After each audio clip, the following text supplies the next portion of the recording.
বাড়িতে যদি মাছ মাংস না থাকে তাহলে আপনারা এই রেসিপিটা ট্রাই করতে পারেন, খেতে অসাধারণ হয়। হ্যালো গাইস, ইভানা কিচেনে আপনাদের সকলকে স্বাগত জানাই। আশা করি আপনারা খুব ভালো আছেন। আজ আমি সোয়াবিনের রেসিপি নিয়ে চলে এসেছি। তো সোয়াবিন কিভাবে বানাবো সেটাই আপনাদের সঙ্গে শেয়ার করব। সবথেকে ফার্স্ট আমি হালকা উষ্ণ জল গরম করে নিয়েছি, তাতে সোয়াবিনগুলো দিয়ে দিয়েছি। এটা 1 ঘন্টার জন্য ভিজিয়ে রেখে দেব। এটা চাপা দিয়ে রেখে দেবো 1 ঘন্টার জন্য। 1 ঘন্টা পর ফিরে আসলাম। দেখুন খুব সুন্দরভাবে এগুলো ভিজে গেছে। এবার এগুলোকে জল নিগড়ে একটা পাত্রে নিয়ে নেব।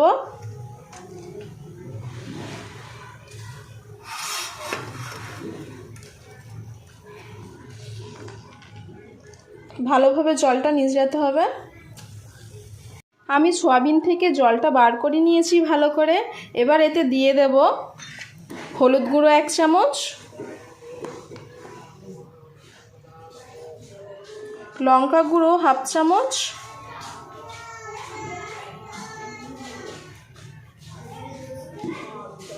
লবণ পরিমাণ মতো,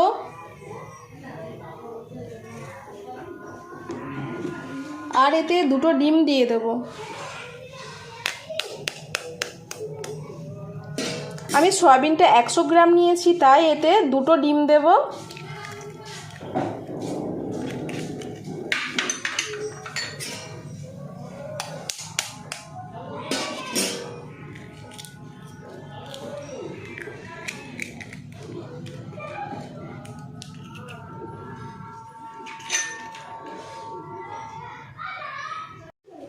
এটাকে এবার ভালোভাবে মাখিয়ে নিতে হবে।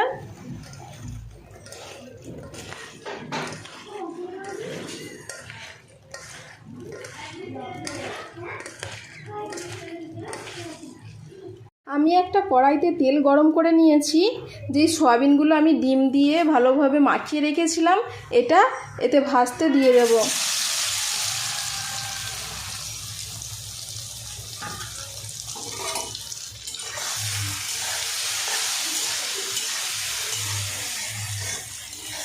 গ্যাসের ফ্লেমটা মিডিয়াম রেখে ভালোভাবে ভেজে নেব।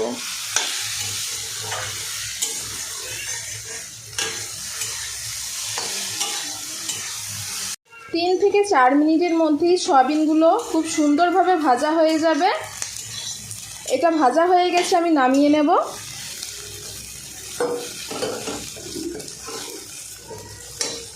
এই কড়াইতে আমি 2 চামচ তেল দিয়ে আলুগুলো ভেজে নেব। আলুগুলো এরকম ডুমো ডুমো করে কাটা, এটাকেও ভেজে নেব ভালোভাবে।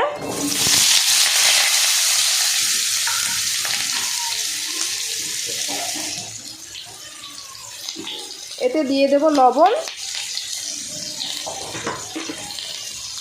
আর হলুদ গুঁড়ো।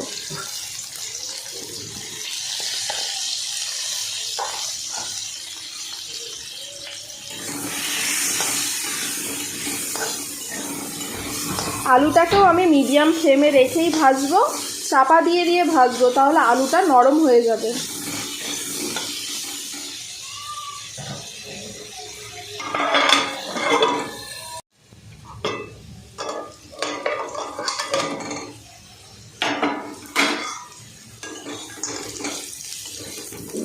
আলুটাও খুব ভালোভাবে ভাজা হয়ে গেছে, এটা নামিয়ে নেব।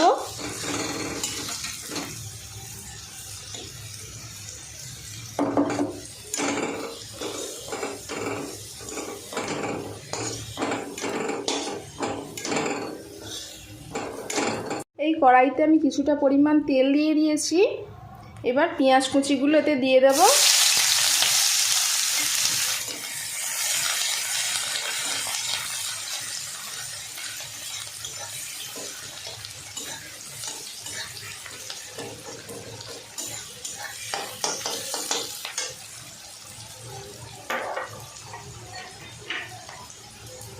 আমি আদা রসুন পেস্ট করেছিলাম, এটাও দিয়ে দেব।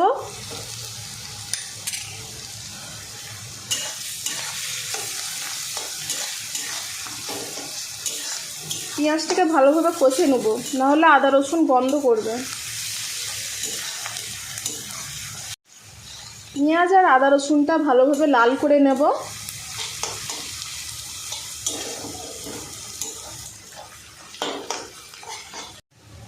পেঁয়াজটার কালার এসে গেছে। এবার আমি গ্যাসের ফ্লেমটা লো রেখে এতে আমি হলুদ গুঁড়ো দিয়ে দেবো 1/2 চামচ, লঙ্কা গুঁড়ো দিয়ে দেবো 1/2 চামচ, ধনে গুঁড়ো দিয়ে দেবো 1/2 চামচ, জিরে গুঁড়ো দিয়ে দেবো 1/2 চামচ।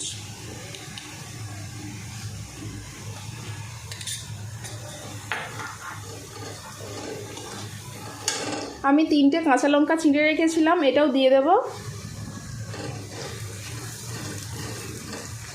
এতে কম কম করে জল দিয়ে ভালোভাবে কষে নেব মশলাটাকে।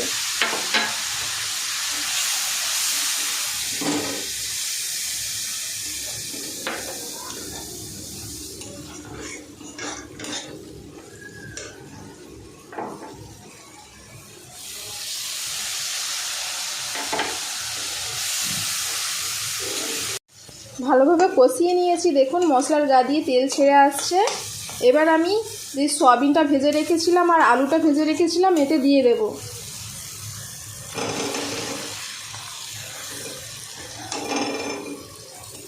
এটাকেও 3 থেকে 4 মিনিট কষে নেব।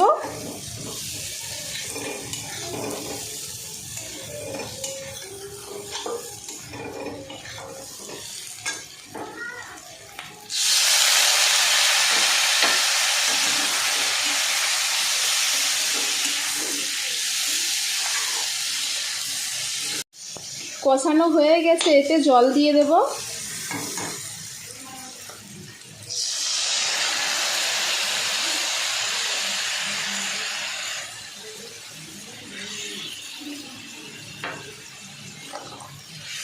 জলটা ফুটে গেছে, এতে আমি গরম মশলা দিয়ে দেব। এটাকে ভালোভাবে নেড়ে এতে চাপা দিয়ে রেখে দেব 10 থেকে 15 মিনিট।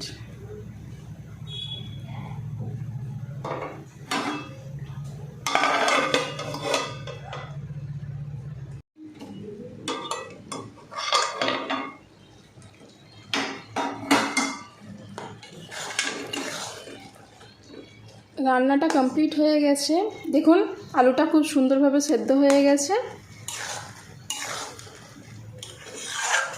এবার এটাকে একটা জায়গায় সার্ভ করে নেব। দেখুন সয়াবিনের তরকারি একদম রেডি হয়ে গেছে, দেখতে কতটা সুন্দর হয়েছে দেখুন। এটা দেখতেও যেমন, খেতেও ঠিক তেমনই। বাড়িতে যদি মাছ মাংস কিছু না থাকে তাহলে আপনারা সয়াবিন এইরকমভাবে রান্না করে খেতে পারেন, মাংসর থেকেও ভালো লাগে খেতে।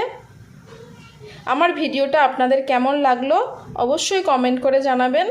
যদি ভালো লেগে থাকে তাহলে একটা লাইক করে দেবেন। সকলে ভালো থাকবেন, সুস্থ থাকবেন, দেখা হচ্ছে পরের ভিডিওতে। Thank you.